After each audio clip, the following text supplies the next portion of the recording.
Now part of the All Everything Entertainment Podcasting Network. Working Fans Podcast. Cool. Yep. All right, here we go. Coming down 3, 2.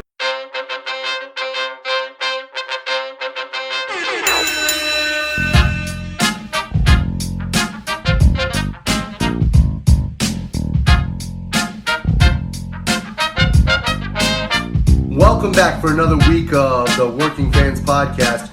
This is AJ. I'm the former wrestler. We've got Dave, the ultimate fan, here with us. As we do every week, our producer Joe likes to make us sound good and makes us look way more professional than we actually are. As always, you can find us on Twitter, that's @FansWorking, Facebook, Working Fans Pod. We've got email where you can reach out to us and please contact us to let us know what you think of the podcast and for any ideas that you might have. That's workingfanswrestlingpod@gmail.com. We're on Instagram where you can keep up with us at workingfanswrestling_pod. And then you can now listen to us on all major platforms, including Anchor.fm. We're on Google Podcasts, Spotify, Breaker, Overcast, Pocket Casts, Radio Public, Apple Podcasts, and you can actually check us out on YouTube. Now, it's important when you go onto the Apple Podcasts and YouTube, hit that subscribe button, give us a rating, let us know what you think so you can help us out and we can continue to do what we love and bring you guys in as fans. Guys, I want to take a second to tell you about All Everything Entertainment.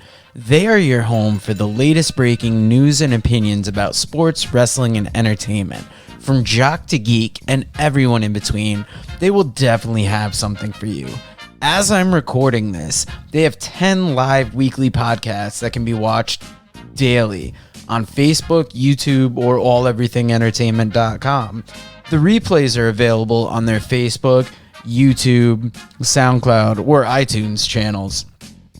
Their shows run the gamut as they talk about the NFL, NBA, NHL, football, movies, bi-weekly top 10 countdowns, paranormal activity, wrestling, WWE, AEW, NJPW, UFC, Bellator, and so much more. These guys, they're just like you. They're passionate individuals who love a variety of subjects, and that's why they started this company in May of 2019 to kind of be a one-stop shop for entertainment. On September 11th, 2020, they made arguably their biggest signing by agreeing to terms with yours truly, the Working Fans Podcast. I was out of work sick, and I was happy to join them as a part of their team. You can find them on SoundCloud, Facebook, Twitter, Instagram, and YouTube by searching All Everything Entertainment, or go to alleverythingentertainment.com for their full schedule and a full list of their shows. If you like us, you will 100% like them. Thank you. Hey guys, this is Alex Thorn, former professional wrestler, and I am the host of the Over AF Wrestling Podcast with Dangerous Danny. Right now, you're listening to the Working Fans Podcast, and you better take a look at all the old episodes because they're really, really good. Hit that subscribe button before I body slam you. All right, everybody, it's the Working Fans Podcast with the man they call Dave. And today I got myself a musician, an author, an entrepreneur, and more importantly, he's the host of the Over AF Wrestling Podcast. Ladies and gentlemen, Mr. Alex Thorn. Man, going back to my old Lone Wolf wrestling days. Thank you for bringing me onto the show, man. I appreciate it. No, awesome, man. You know what? What made you decide to do a podcast? Let's just start there. Oh my God, you know what? To be honest with you, it wasn't my choice to do a wrestling podcast. I walked away from the wrestling business in 2012, but I've got a buddy, Casey Omega, who to this day, he's a huge wrestling fan and he wants to be an executive producer for WWE. And so, with your friends, you just always talk about the old school stuff, You talk about Shawn Michaels super kicking Hulk Hogan, and you talk about the NWO, and you talk about Earthquake crushing Hogan, and all these different things.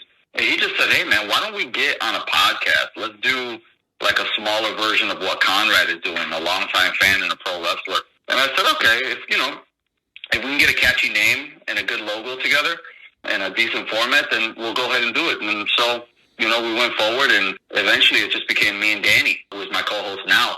That's kind of where it started. And I said, let's see how long we can make this last. It's funny, I just had this talk. We're starting to do a live show now, too, and we had we have some guests that are like this podcast network on, and I'm finding it more and more people are doing like retro podcasts, and it like basically what's old is new again. Like everybody seems to love to talk about the old stuff more. Yeah, because there's so many podcasts talking about, what's going on today. And, even though wrestling may not be as big as it once was, it still has a ton of fans. Right. So, and they're watching, every Monday, Wednesday, and whatever day SmackDown is on. I don't even know. They're still watching. So there's a lot of podcasts that are catching up on today's stuff. But with the WWE Network and Impact Plus, TNA has their own app like that too. It's a great time to kind of look back and make use of all that. Yeah, it's funny you brought up that Impact app too. I just got that recently, and I'm searching through it, and I didn't realize like they have like St. Louis wrestling on there. Like there's like so much old stuff they had from other promotions. I wasn't even aware this was on there. So it's like, again, they're maximizing that content too. Like video libraries of the past seem to like to really be the big thing. Yeah, what's old is always new again. Always. Now, you're also a musician? Yeah, man. I've been playing since I was 14, so it's been about 18, 19 years. Wow. That's kind of funny. Like, so you've always had you kind of always liked being a performer then? Always.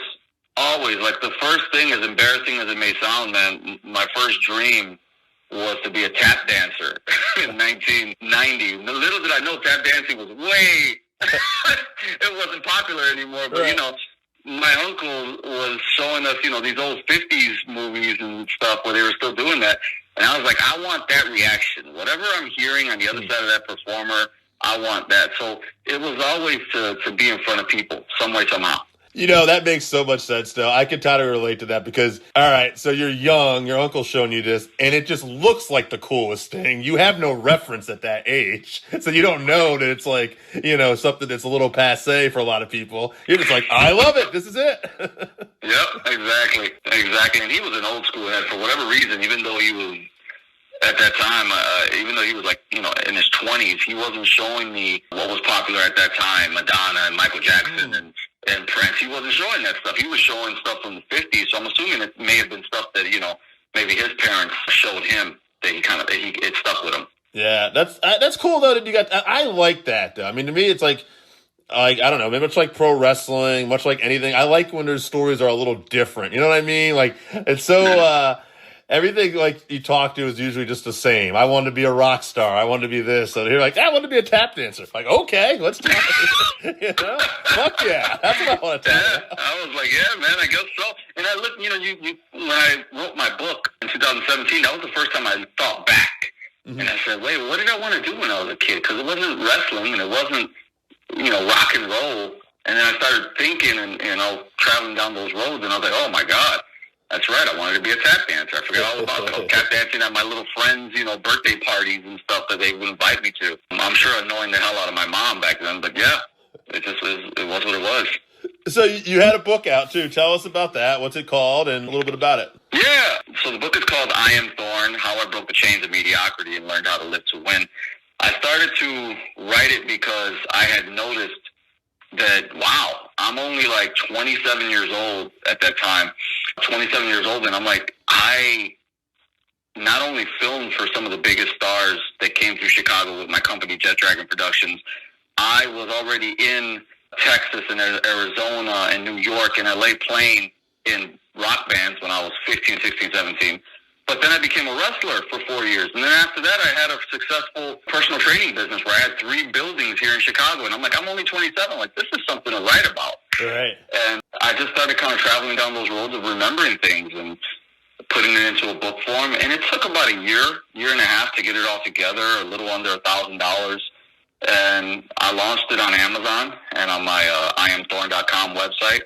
And it sold really well, man. I was surprised at how many people were willing to take photos with it and bought the physical copies. It's just crazy that at 27, 28, I think I released it, I was able to tell people my life story and say, it's not even done yet. I haven't gotten started. Would you say that you've always had a knack for promotion? Yeah.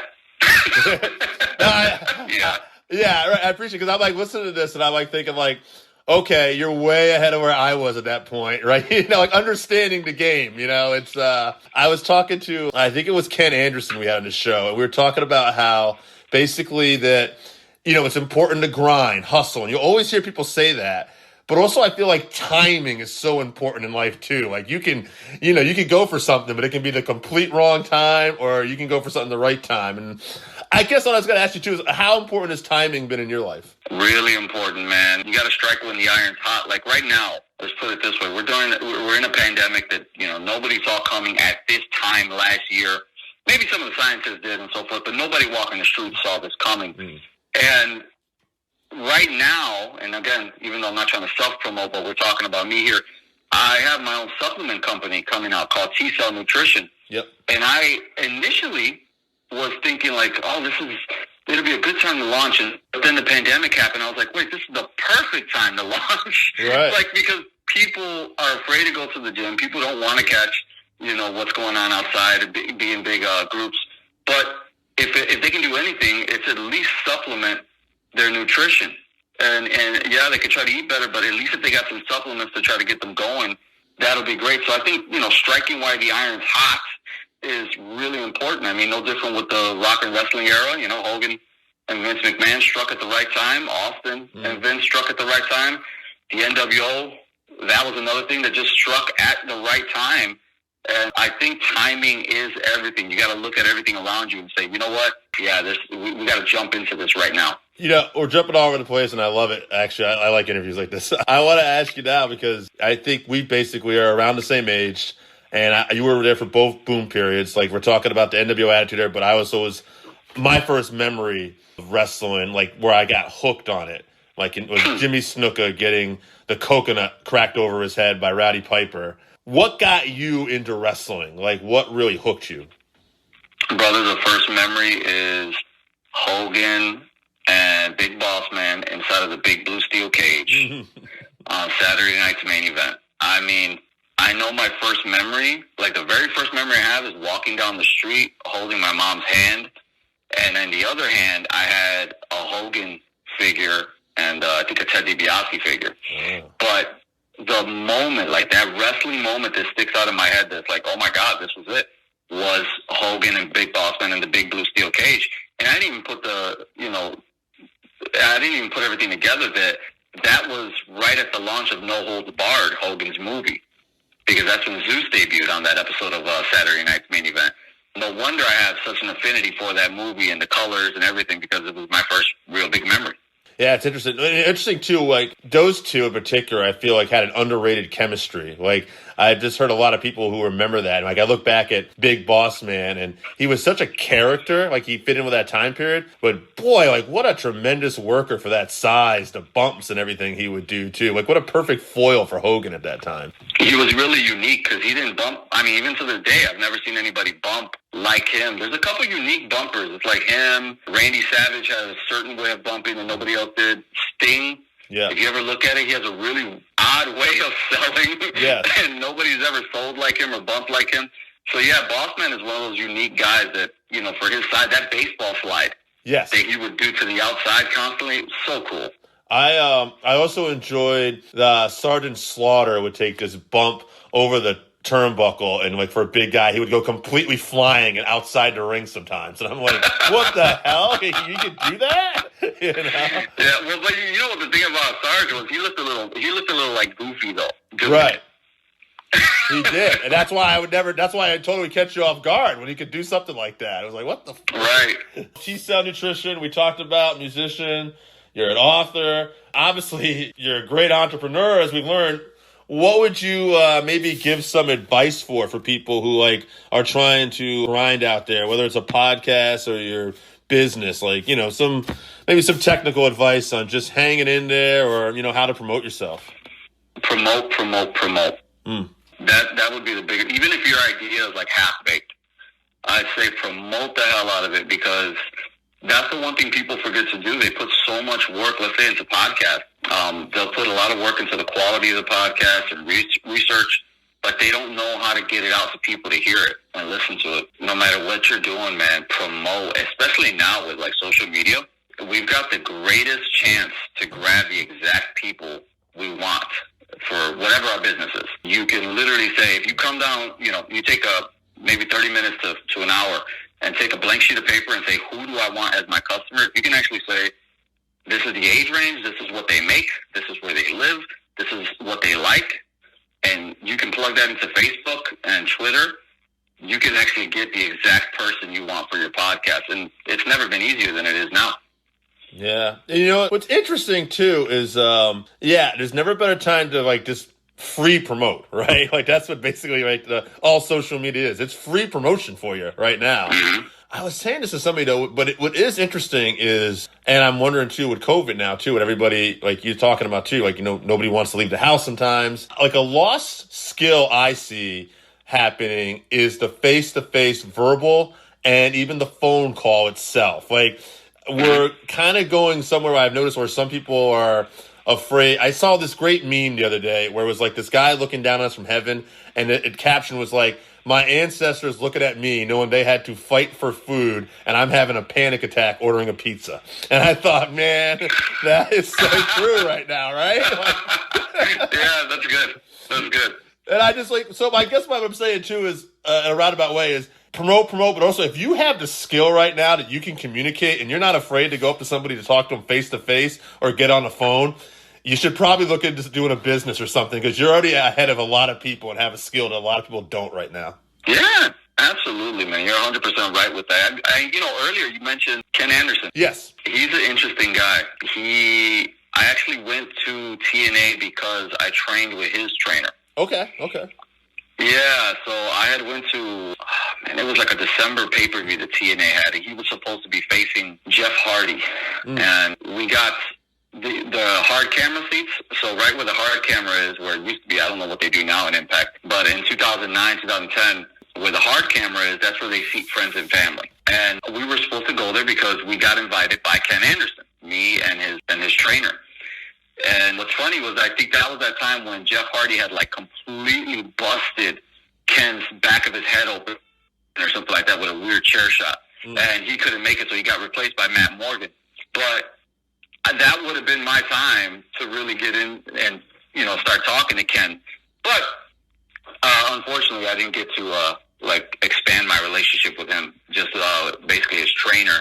But I did get backstage at TNA and met the rest of the guys back there.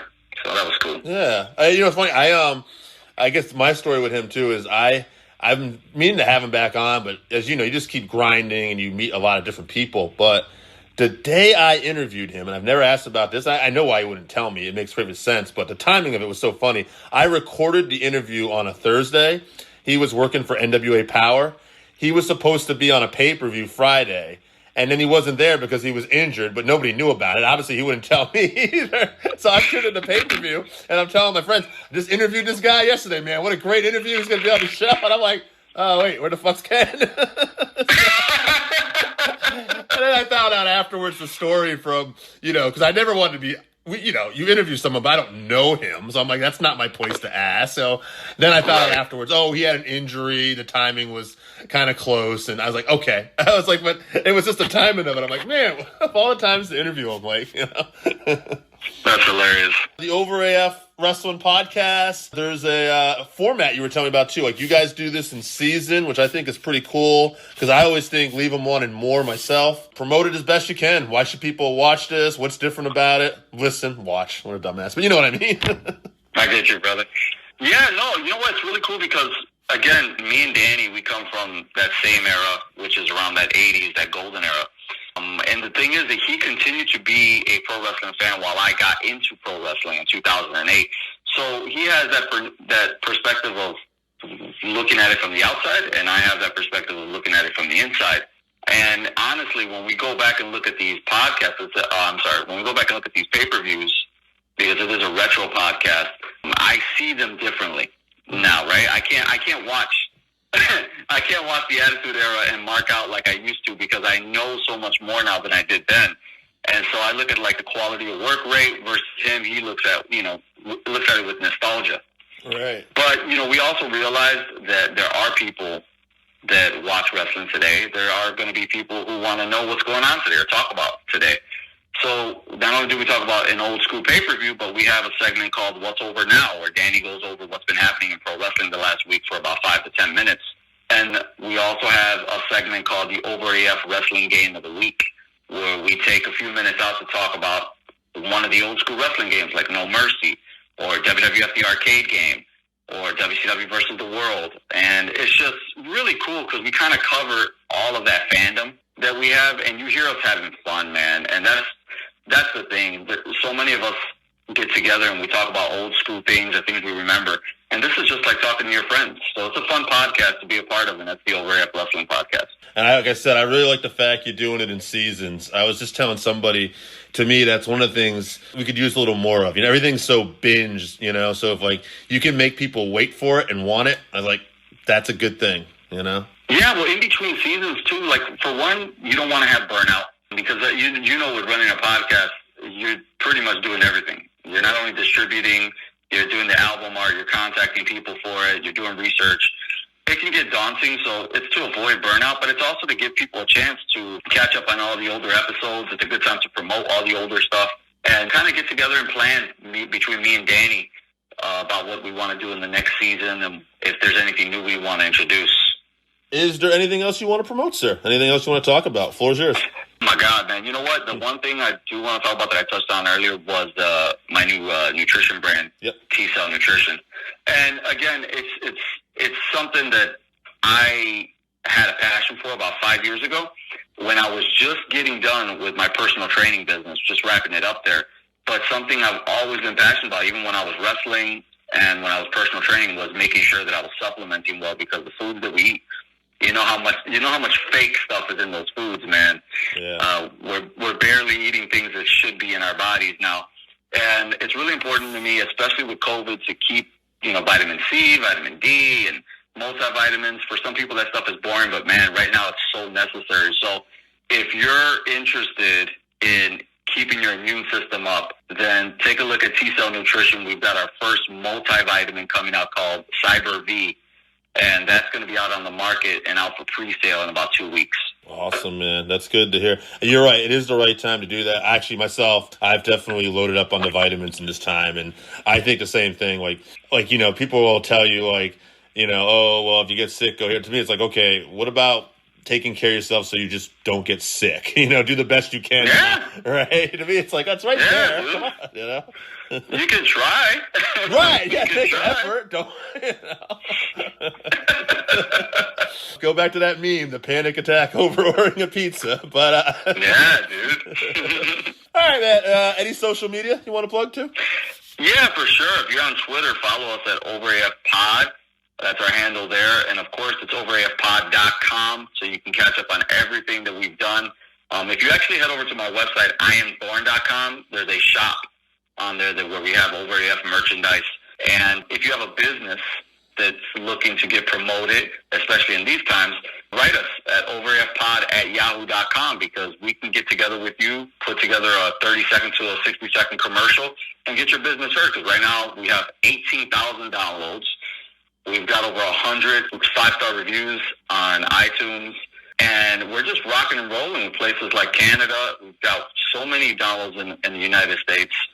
Mexico, Brazil, Bangladesh, China. It's just crazy when you look at the map and see where the downloads are coming from. So if you've got a business and you want to get exposure, write to us at overafpod@yahoo.com. We'll help you out. Awesome. I might message you myself after, so. Absolutely, bro. No problem. Awesome, man. All right. I appreciate when someone puts a little something on it, man. Thank you so much. No problem. All right, so that wraps us up for this week. Thank you again for listening to the Working Fans Podcast. So as always, you can find us on Twitter at FansWorking. Our Facebook page is Working Fans Wrestling Pod. We have email where you can reach out to us and let us know what you think also. That's workingfanswrestlingpod@gmail.com. Follow us on Instagram, workingfanswrestling_pod. And then as always, please continue to listen to us on Anchor.fm, Google Podcasts, Spotify, Breaker, Overcast, Pocket Cast, Radio Public, all your major platforms. If you're following us on Apple Podcasts, which we are also on now, and YouTube, please make sure you subscribe and give us a 5-star rating. It helps us bring you these podcasts where we get to talk to you and talk with you every week.